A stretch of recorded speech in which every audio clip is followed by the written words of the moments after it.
Retour à Libreville pour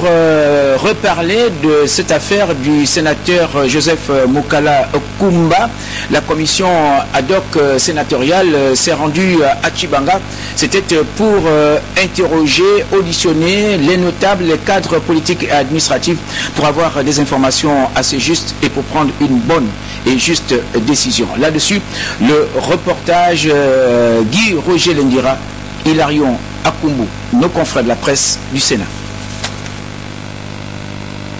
Mise en place par le bureau du Sénat à la suite de la demande par le ministre de la Justice de lever l'immunité parlementaire du sénateur de Tshibanga, Joseph Mukala Kumba, la commission présidée par le vénérable sénateur Martial Mbumba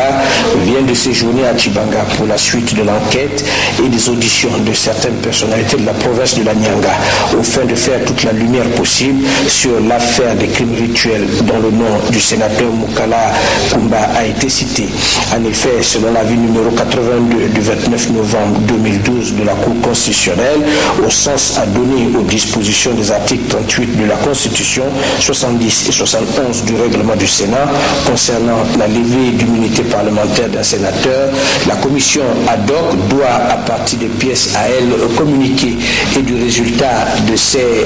propres investigations, apprécier souverainement le caractère sérieux, loyal et sincère de la demande de la levée de l'immunité parlementaire. C'est dans ce sens que les vénérables sénateurs ont auditionné, tant à Libreville qu'à Tshibanga, des personnes capables de les aider dans la recherche de la vérité dans cette affaire. À Tshibanga, tout a commencé par une série de visites de courtoisie au gouverneur de la province et au maire de la commune de Tshibanga, occasion pour le président de la commission d'expliquer à ses autorités le bien fondé de la visite des sénateurs dans la province. Ensuite, au pas de course, la commission a entamé une série d'auditions avec le souci de rechercher la vérité dans cette affaire de crime rituel qui a suscité la demande de la levée de l'immunité parlementaire du sénateur de la commune de Tshibanga. Ce sont des hommes et des femmes de notoriété connue, à la sagesse avérée et au sens de discernement certain, notamment l'ancien député Gérard Mindou, président du conseil de sages, Barthélémy Boussougou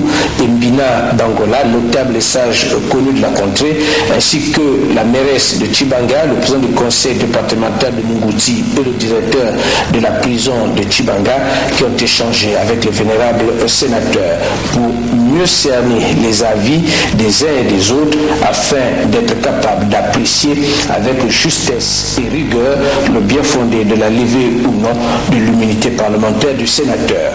En toute vérité, indépendance et impartialité, ils donneront leur avis sur cette affaire tout en estimant qu'il appartient à la justice de tirer toutes les conséquences et de dire le droit en toute impartialité. Pour eux, il y a nécessité d'aller au-delà des rumeurs qui circulent. La rencontre avec le procureur de la République du tribunal de Tshibanga rentrée dans le cadre d'une visite et d'un échange courtois pour expliquer à ce dernier, tout en reconnaissant le principe de la séparation de pouvoir, les objectifs que s'était fixé la commission ad hoc à la suite de sa mission à Tshibanga dans le cadre de la recherche de la vérité pour lever ou non l'immunité parlementaire du vénérable Mukala Kumba.